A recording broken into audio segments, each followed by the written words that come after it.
Welcome to a distant future full of possibilities, where the enigmatic Florvans are humanity's alien best friends, and their gift of the quantum space drive allows starships to slip through the veiled dimension they call the strange, as they visit distant planets and stars. Come along with the astral navigators and their Florvan counterparts as they explore the galaxy and build friendships that will change the course of history. The strange is calling you.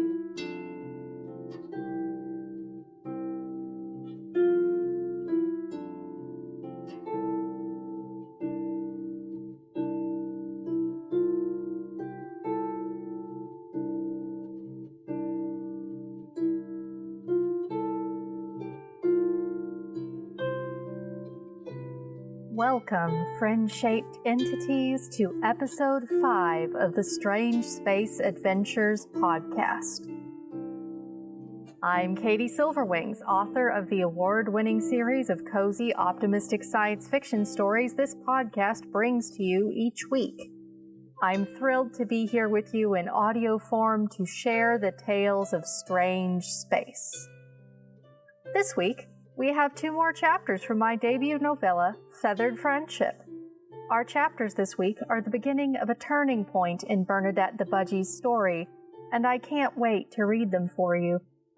Without any further delay, here's this week's installment of Feathered Friendship, a Strange Space novella.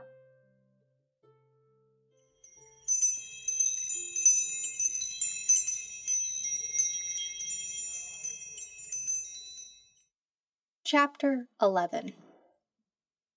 Several hours pass with periodic check-ins from Navy and Kobe and exchanges of odd lists of coordinate numbers as the only interruptions to Zoe's quiet chart-reading routine. Bernadette keeps herself occupied with feather preening and looking at the various charts and displays to try to figure out what they mean. She's gotten relatively good at reading the language of the tall people recently, since she spends so much of her time keeping Kobe company as they're working. They've even started to read bits of things out loud to her when she's shown the right sort of interest. Zoe's displays are a bit too advanced for Bernadette, though.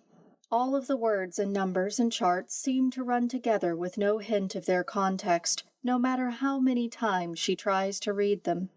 She wants to try and ask what it all means, and what Kobe and Navy are doing, wherever they are for that matter, but she's promised to be quiet, so her questions will have to wait. Some time after the 4th exchange of coordinate numbers, while Zoe is once again silently contemplating the information on her display screens, a light chime sounds from the little work chamber's door. "Enter," Zoe calls, still distracted by her charts and numbers. "Hey, Zoe, I brought coffee." Mother walks in, carrying a tall covered mug like the ones she often brings into the bird room while she's working. "Harry, you're a wonder." Zoe turns the chair around. "Please tell me you've come to pick up your feathered daughter as well." "Ah, hello, Bernie." Mother comes over and places the steaming mug in Zoe's hand so she can properly reach up and give Bernadette's feathers a soft stroking. "I was wondering where you were." Bernadette would normally greet Mother with a lot of exuberant chirping, but since Zoe has asked her to be quiet, she settles for quietly flapping her wings and bobbing her head. Mother giggles, then looks down to Zoe. "So, love, what do you think of her?" "Well," Zoe glances up to Bernadette briefly, and then chuckles. "Let's just say I'm glad she's not as loud and messy as the rest of your birds." "Oh, that's odd. Bernie's usually pretty talkative." "Bernadette is a quiet bird," Bernadette informs her in as quiet a voice as she can manage, bobbing her head happily. "Well, she was being quiet until you came in." Zoe looks up to Mother with a fond smile and a tone that's only halfway serious. "Please, Airy, if you're going to talk to the bird, take her away. You know I'm working, and you're distraction enough on your own." I know. Mother smiles and then looks back up to Bernadette and pats the perching spot on her shoulder. Come on, Bernie, let's leave Zoe alone now so she can work. Bernadette reluctantly flutters over to her shoulder and then looks back to Zoe and dips her head and wings. "Thank you, Zoe," she says, still trying not to chirp it out too loudly. Zoe looks like she's about to say something and then holds up a hand at some voice from her headset in a "wait a moment" gesture. "All right, location confirmed as 37 by 34E and 9. Proceed with jump back to normal space in 30 seconds. Mother stands quietly and watches with Bernadette as Zoe follows her routine of tapping buttons on her armrest's holoscreen and making a similar announcement over the ship's intercom. That done, Zoe deftly tucks the stylus back behind her ear. Bernadette shivers again as the static feeling begins to ruffle the edges of all of her feathers at once. She's never felt so much of it at one time before. She feels a similar shiver run through Mother's shoulder, even through the thick layers of uniform she wears. Mother shuts her eyes and sets a hand on the door frame. When Bernadette looks toward it, she sees the pale fingers gripping tightly, as if Mother needs a perch like that to hold her up. "Return to normal space confirmed," says Zoe, still focused on her headset and screens. "If everything's okay down there, we'll set for the next one in 5 minutes. I just need to let the quantum analysis compile and the ship markers update. Looks like we've got more folks in the area to keep an eye on now that we're approaching Sol." The static now past, Bernadette sets about rearranging her feathers. She stops after a moment to nudge Mother's cheek instead, because she's never seen the pinkness drain away from it like this before. She wasn't aware before that now that Mother could feel the static too, or that it could have such a strong effect on her. Mother still has her eyes closed tight. Bernadette nudges her cheek again and makes some soft chirps to try to reassure her without being too loud. Zoe looks over to them now, her face shifting to a more concerned expression. "Ari, you okay?" "Yeah," Mother says, finally opening her eyes. She slowly removes her hand from the doorframe and rubs both of them together. It was just a bit sharper than usual that time. Zoe slides her chair over and sets her hands on Mother's. "You got distracted and forgot to eat your dinner again, didn't you?" Mother is silent, as if contemplating the question, then lets out a single half-hearted laugh.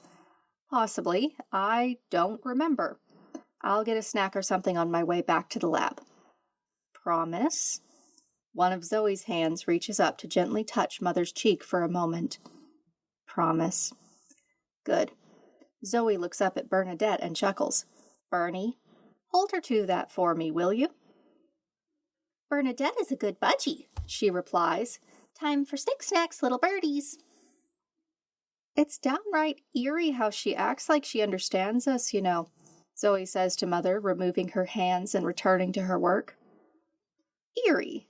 Mother laughs, sounding like herself again. "Who? This sweet little thing?" "Yes, eerie."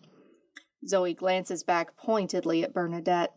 I'd bet anything she's just pretending to be a normal bird. "Bernadette is not a normal bird?" Bernadette asks, looking up to Mother and tilting her head to one side. Considering how many times she's been informed that she isn't a proper bird at all, at least by Albert, it's confusing that Zoe seems to think the same thing. Mother is silent for a moment, looking at Bernadette closely. "You know, Zoe," she says at last, "I think I have some tests I need to do. I'll see you later." "If you're still awake when we have the mid-shift break, yeah, I'll come find you." "Great." Mother's usual enthusiastic mood has returned in full. "Come on, Bernadette, we have work to do too."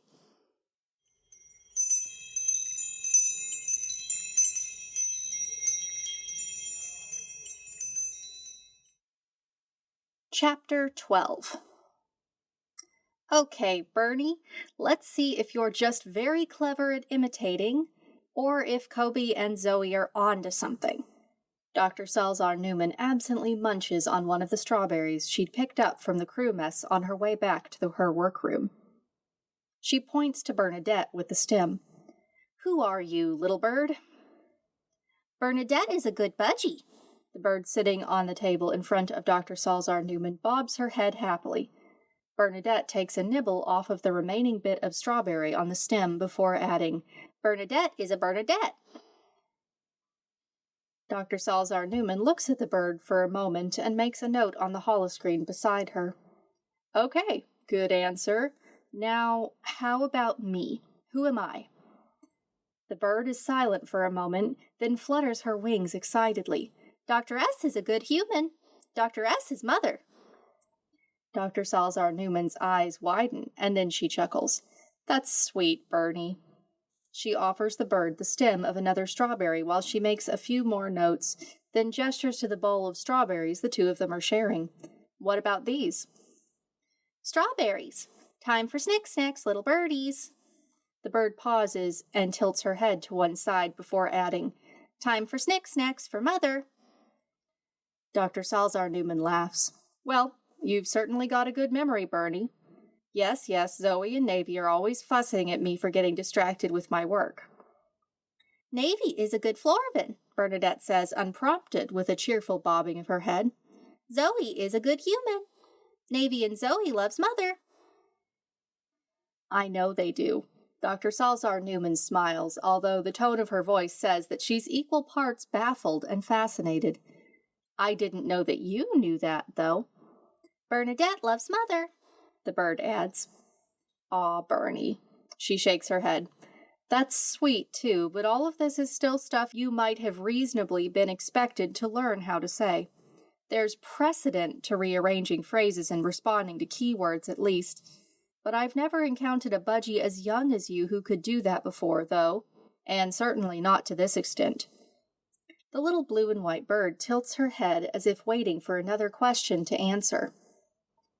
Dr. Salzar Newman makes another note or two on her datapad and then taps her stylus to her lips. Okay, what else can we try? Let's see. I know.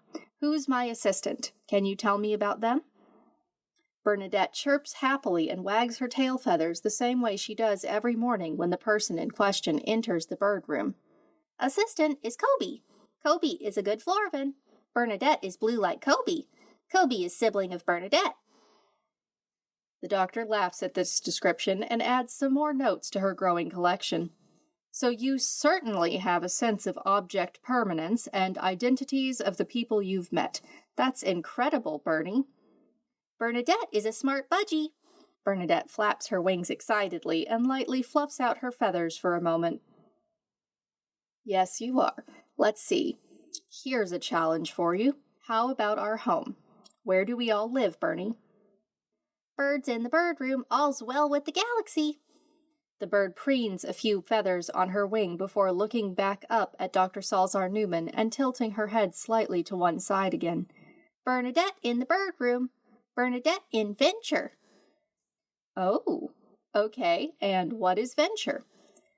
Venture is home, Bernadette adds in an imitation of the whistle the ship's intercom system makes before an announcement. Venture is shiny starship. So it is. Dr. Salzar Newman claps lightly for a moment or two. I know I've never taught you that specifically. Or has Kobe been telling you things? Kobe talks to Bernadette. Kobe talks to Mother. So you might be able to piece together information from what you've heard us say, too? Incredible. I can't wait until Kobe comes off the jump shift to show them this, and to apologize for not paying attention to what they've been telling me about you. Bernadette bobs her head happily. Okay, Bernie, tell me something else.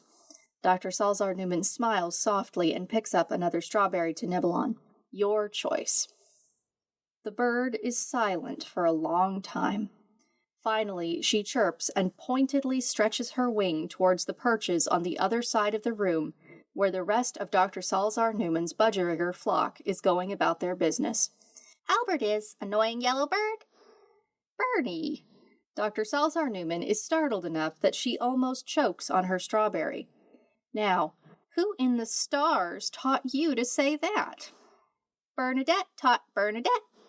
the little bird replies. She fluffs out her head feathers and flutters her wings for a moment before holding one wing out towards the perches again. Albert is annoying yellow bird. The yellow budgerigar named Albert doesn't seem to recognize that he's been insulted, even though, from where he's perching with the other budgies on the other side of the small room, he doubtless could have heard her. He doesn't so much as look Bernadette's way. Incredible. Dr. Salzar Newman shakes her head. Although I'll admit, Bernie, I don't quite understand why he annoys you. She taps through the menus on her datapad and then sends off a message. Bernadette folds her wings back, seemingly content to have said all she might possibly have to say about the subject. She hops up onto the rim of the bowl of strawberries and looks down at the datapad. She tilts her head to one side, as if trying to read the contents of the screen. A few moments later, a pinging sound alerts Dr. Salzar Newman to a new message. She reads it and smiles before looking back to the curious little bird perching on the rim of the bowl. Okay, Bernie, I have another test in mind for you. Are you up for a bit of a challenge? Bernadette is a smart budgie. Dr. Salzar Newman laughs and offers the bird her hand. I'll take that as a yes. Come on, we'll be going back to my quarters for this. Bernadette hops up onto the hand with a happy chirp.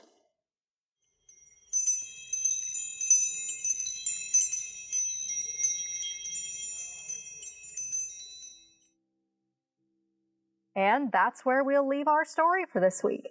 I hope you've enjoyed these latest chapters of Feathered Friendship. Next week, we'll see just what Dr. Salzar Newman has planned for her next experiment.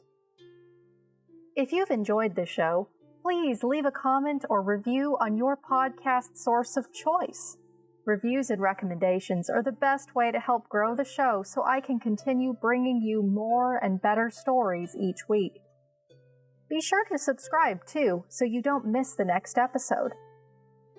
If you'd like to support this podcast and all of my other ongoing projects in the Strange Space universe, you can join the Strange Space Fan Club. It's free to join and gets you access to perks like the Strange Space Encyclopedia, chapter transcripts, and the official fan club newsletter.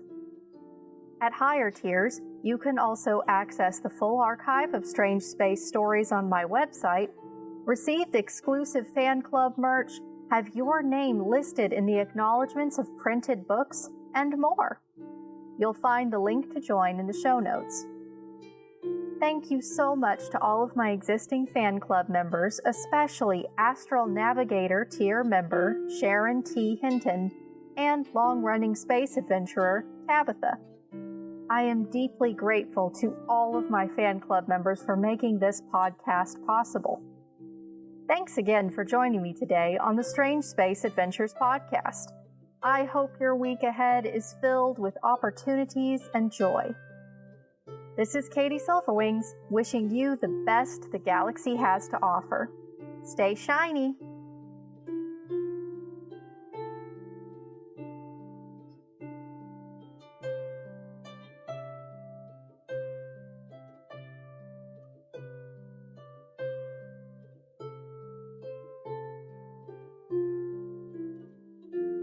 The Strange Space Adventures podcast is brought to you by Pep Talk Productions, LLC. Strange Space is a trademark of Katie Silverwings, LLC, and all content of this podcast is copyright 2025 to Katie Silverwings. For more information on Katie Silverwings, Strange Space Adventures, and this season's story, visit www.katiesilverwings.com.